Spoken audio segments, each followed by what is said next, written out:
côté. Bon, et ben, on dit tout à l'heure, on a un message par rapport à Makambo et au la lobby. Mais, toi qui vois nous boy. Là, on a mis Ernest très bien. Votre canal, on a un message. Toi qui vas à vérifier. Mais tous à la osage bandekonanga, tous à la osage, tous à la osage, tous à la toujours système anguma. Akanyili sumo alali, li sumsa zo renflé azotala. Place nini munguna koya kwa nyata na mtu. Donc, et ça on peut pas négliger ça. Bosoka, mais on peut toujours prendre ça en considération, toyeba, parce que nous sommes menacés tous les jours. Tous les jours, Mindele, Mindele, tous les moyens, tous les informations. Il semble que, mais à vérifier, mais à vérifier, Tata Oya Motema Mabe, na comme Félix Chilombo, moi la tapa Tshisekedi, Oya Kanisake, biso boma papa nae, o biso lingai papa nae. A bengisi bola nangai, a bengisi ba allemand, a bengisi ba français. C'est pas civil, pas militaire. Pas militaire allemand, pas militaire français, pas militaire américain. À bien sûr, 4 pays basés déjà sur le terrain. Donc, à bien ici, pourquoi? Parce que l'unique résistance va coûter en Congo, et ça est dirigé par l'armée Nabiso, ou ils dirigé par le général Yakutumba. Bande on a biso bengi ba maïmaï, donc ils armée Nabiso ya Congo, une vraie armée Nabiso, ils allaient ba maïmaï.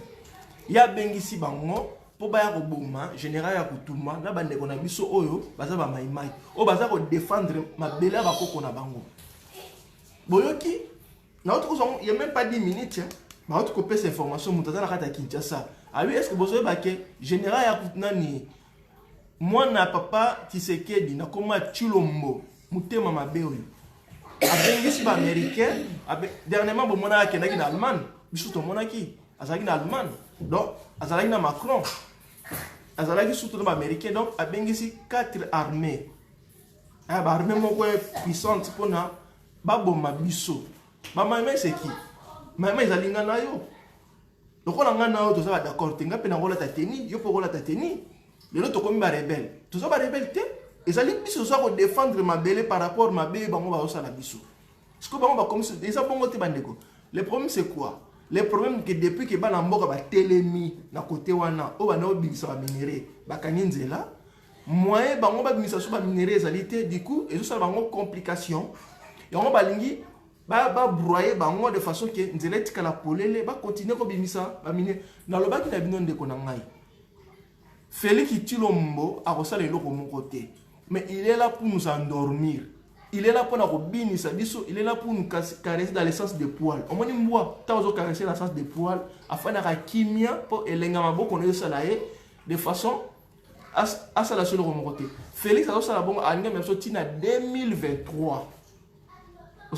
Et ça, il y a un accord signé qui n'a pas impérialiste. Il y a un moment où il y a un message n'a pas si bien non. Vous tenez à rigueur, mais ça m'a quand même pas négligé à monter. La Rosenga bandeko o bazali bien positionné ba côté à est kuna to benga papa ino parce que c'est un live ça pe na kata est ba vérifier déjà la bazamba wana déjà ceci faut ba na Rwanda ceci faut ba na Rwanda ba na Uganda ba na Tanzanie na pays limitrophe na biso ozoka donc il faut siko biso ba congolais bandeko yango na lobiko to sana muto akote na biso te to ça ba réaliste Mindele bazo préféré pour de to kufa. Au moins et là on appelle ça ministre bangi bisoté. Inondation ça na Congo. Est-ce que ba lobby là en France? Na France fait ba lobby là non. Ba préfère to kufa tout rapide de façon que théorique la polé. Bandeko, je parle comme un vrai Congolais. Na zolo baneti journaliste c'était. Ça domaine na ngate. Il faut noter la réalité. Mindele bazo ça na mindele nyonso. To ki mambo kawana. Ozomona tant que solo kaki ba Congolais ba ki na Angola ça ils ont se pelisa bango abiga ba ke na bon au moins pays tika la polele biso to kota to kuta na résistance mingité c'est ça le problème donc effectivement makamu Félix ça là ils ont mal à monter moi je suis convaincu que ba militaire ba se ba ya solo pour ba démarche ça là qui dans Liban ça qui n'a pas solution ni robenga na pour lui considère comme banyanga la katawana. A fini biso la France tout ça bandoki. Oh biso tout ça au télé mama bia do sala. Ya na tout na bino bandeko nanga. Tout ça la Félix ni non. Est-ce que biso to bon papa na ye? Hein? Mais yé penza et le rosa la biso, c'est comme si ngana on imalanga ta itilia. Itilia mama sala ba jif et ça normal parce que ta la moi na muké. Moi ça maman na ye azalaka jif. Abana ye ko nyokola ye. Yango sko kana bo mwana bo binga mko na kokola bino ba jif boko futa. Mais ye Félix penna. Allo bana biso eloko misto sala ye. Biso ba congolais, biso ba zero. To sala Félix ni. Au contraire papa na ne akosa biso akosi bo tia ko kufa. Et puis luwa kufi bino boye bino akufi. Mwana na complice liwana ye. Hein? Ndeko moko lobi awa. Alobi ke Félix maman na ya botaye. Asaki na bana mususu aliboso mibale ya mwasi na mobali. Bana bafana na poto. Bana na bazaki na mbongo te. Kaka lobi a Félix va nommer pa ya sa tonge bia bino moyebi politique ngambe o ayiba kombo ya papa Laurent Désiré Kabila. Tanga nommer bande connaît na basomi ba lupango ana poto. Ba mota mana voiture de luxe. Bosomona. Donc mbongo na biso ya on Félix mbongo zanini du fait qu'asi andemi ko la salle boulot. Pona ko texte mboko na boka mindele, ya on ba futa yi. Donc eloko sali wana je suis sûr que nali convaincu que ba militaire wana bana mais ba olonga bisoté. Ozoka ba olonga bisoté parce que na minute ba maimai ba ta mabele. C'est ça la vérité ba mon ba olonga bisoté. Maman loba yebisa bango so. Yebisi moto moko na Kishasa tozo solola na ye alobi na ngate Félix atindi ba soda ya ba allemand ya ba français ya ba belge na ya ba américain kuna na este bakende koboma ya kutumba. Ngana yebisi yena alobi est-ce que ba soda wana nde bakolo mabele wana? Voilà. Mabele eza ya biso. Voilà. Nzamba kabola mokili apesa bato nyonso biteni na bango ya biso eteni nde eza ya Congo. Ata atindi bango. Biso pepe soki totomboki bakokoka biso te. Apesi nga réponse aseki. Ngana lobi ozako seka peple tina ti bazo tomboka. Peple tina ti bazo tomboka. Na este basila tomboki ponde kwa na tozo solola na ye azana Kishasa. Na ebisi yeke na este basiba tomboki. Etikali kaka bino na Kishasa de bozo tepaka kaka na mai ya salite na mai ya mbula bozo pola mikolo nyonso bozo zinda bolingi ko tomboka te. Ndeko azoseka na ngaka kaka azosekisa ngaka azangi réponse. Voilà. Ozomona bomoni boki ndenge mama lobi hein. Boki ndenge mama lobi. Déjà la bande ko mususu lokola cerveau basi ba longola batika carapace pamba. Iloko mona mutu te. Mboka na yo moko ozo na souci mais ozo toujours voilà na ngana bosa likamoko. Na remarqué lika mususu mais bande ko na mususu ba journaliste. Et ça bande ko mususu ba sala be mission awa na kotaka kombote parce que par respect ko. Et ça la bande ko mususu ba bibengi ba. Bana zo kata yote parce que na minute onaza ko solola na moto na Kishasa azolo bana ngai moto oyo Kabila apesi mokonzi penza nde zoba penza zoba ya suka. Oyoki réponse ayeko pesa ngana suka. Voilà. Yango wana.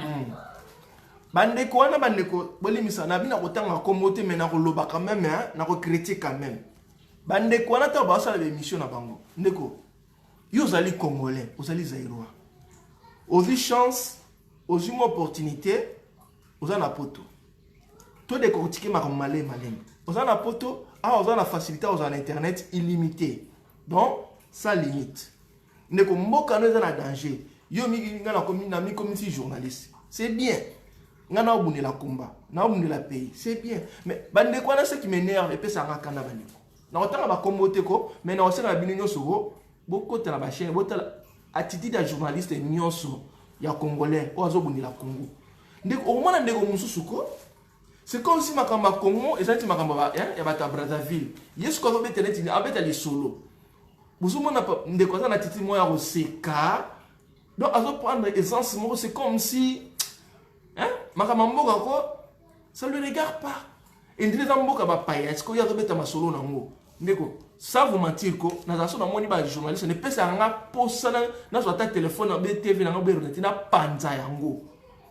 Donc par respect ko na nazo ngotanga ba komona bango te mais na ba bandeko qu'est-ce qu'ils croient baso croire tozo kumisa bango tozo adorer bango bani nango osuma ndeko aso koloba aso bana naissance moko boye c'est comme si mama Congo ko eza blague pour na yé ti donc il est là seulement encore pour na kota ba vie azo mbongo na yé c'est que les restes ça le regarde pas mais à bosani ke Congo en est dans ma belle et pays na yé osuma aso ko répondre ba question ma réponse moko bon maman à vous de parler au lobby bon c'est bon maman allez qui mais la façon moko ça vous mati bandeko chacun est libre de faire ce qu'il veut mais en mettant le Congo il faut tout ça l'attention tout ça la met attention bandeko là même nous bandeko ba journaliste hein au commis journaliste pour nani mara oteka Congo bien au commis journaliste pour bunela Congo na inaeba il faut pas expliquer biso ya moni émission to la lobby là papa ino te reposer ba question à ndenge wana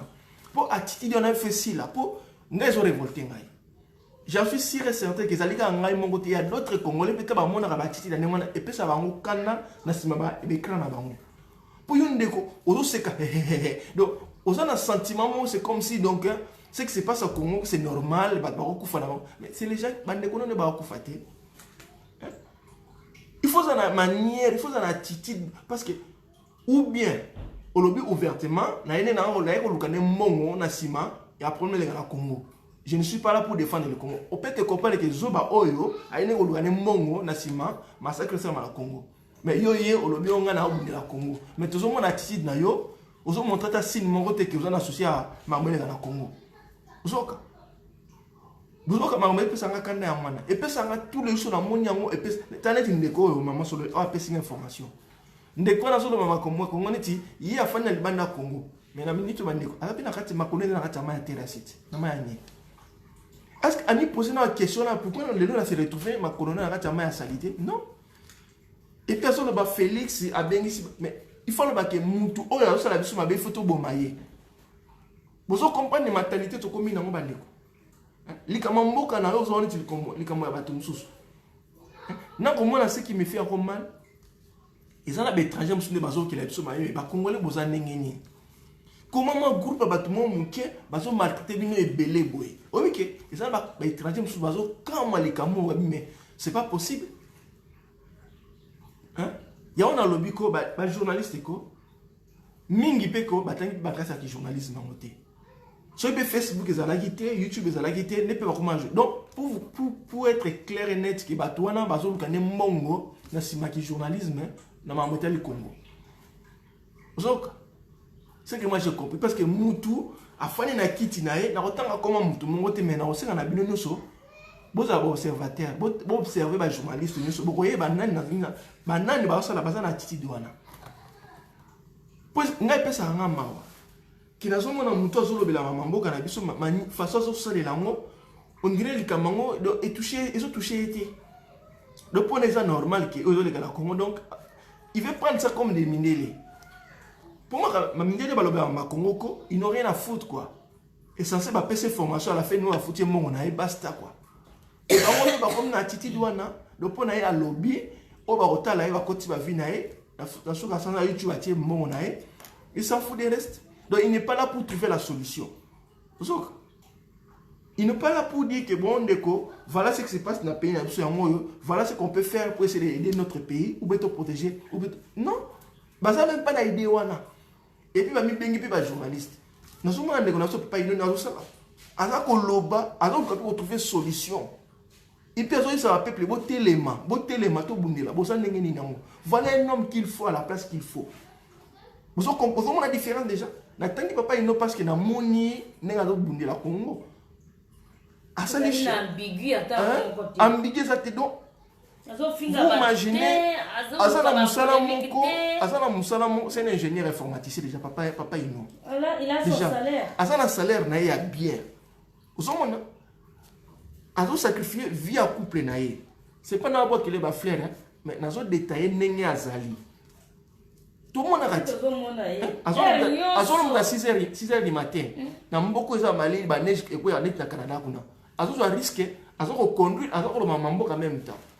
L'air pause, on laisse se reposer. À Kaboli, il y a un colis pour la repère sa bien d'information pour vous le canner, besoin. conscience bobu ne lamboka na bino.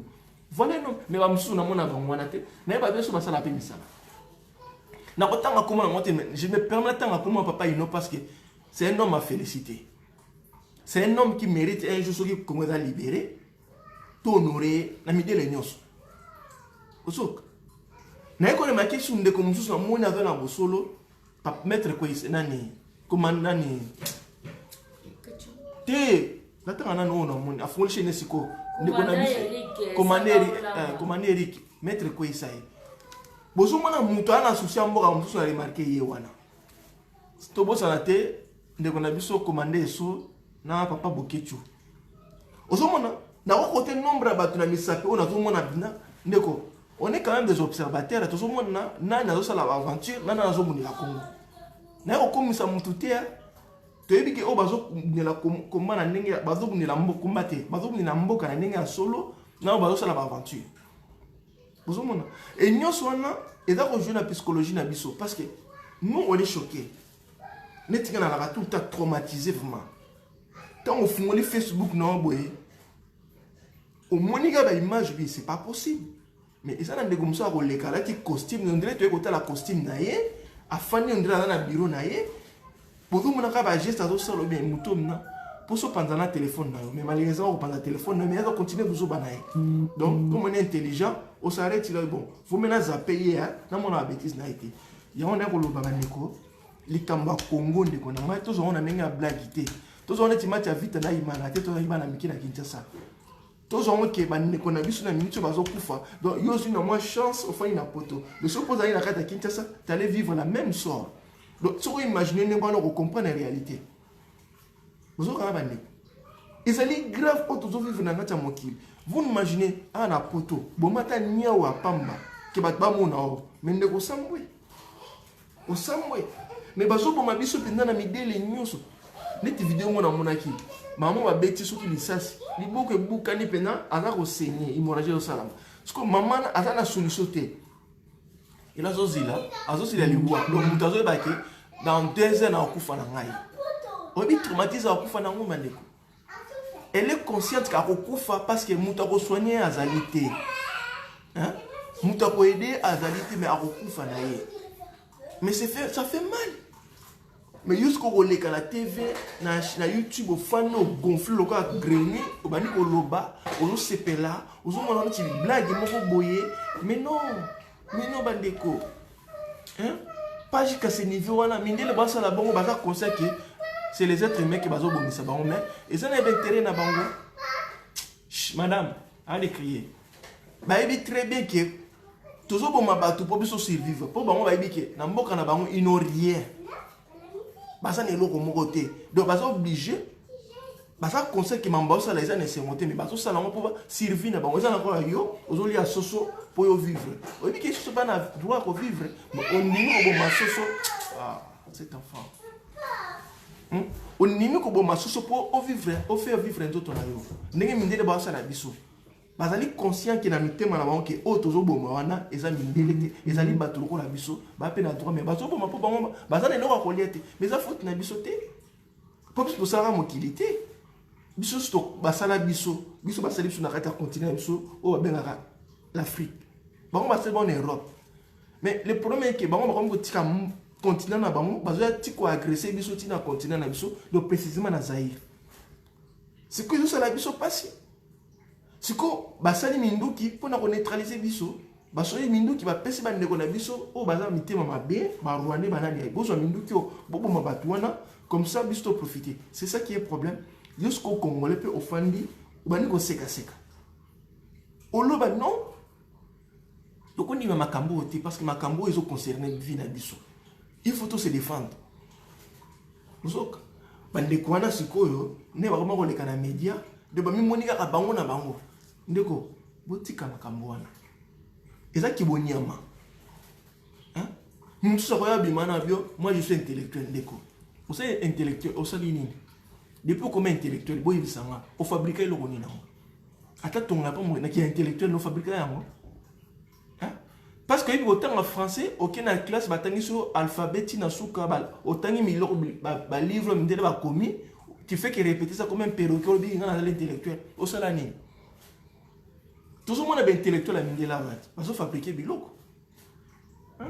Bato ya mayele. Bato ça la makambu. Pour un bon na vivre. Mais il y a biso. Au lati costume, au lunettes, na cravate. Moi je suis intellectuel. Au bani ko lo ba tongo tipo quoi. Pourquoi Congo le comme na ratamai? Pour être intellectuel na binoti. Combo wana na lingaro kango te intellectuel. Na lingaro kasu combo wana te parce que ça me révolte. Et ça net zo finga ngai. Les lois au Congo, Zaire étaient quand même pour la banane. Pour la intellectualité. Bah, tu vas le faire sans contrôle. Aux littérature, au tonus na monoko. Au robana roloba, na suka nango, et l'eau malongate. Tout ça au monat. Bah, tu n'y so au bazar au sacrifié Congo. Ce sont des intellectuels à l'Okuta, non? Bokina université, bon mémoriser livre. Oui, au bien, on a une intellectuelle, on a un bon Congo. Botika biso.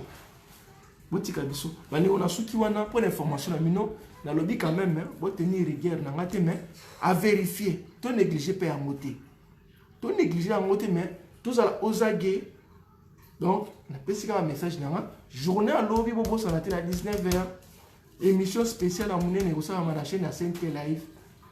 Nous allons inviter d'honneur. Papa, il n'est pas allé, nani. Papa. Mokomboso, oh, on a une chaîne à Saint-Élave. Si je suis invité, je vais vous inviter à participer à l'émission, à l'émission, à l'émission, à l'émission,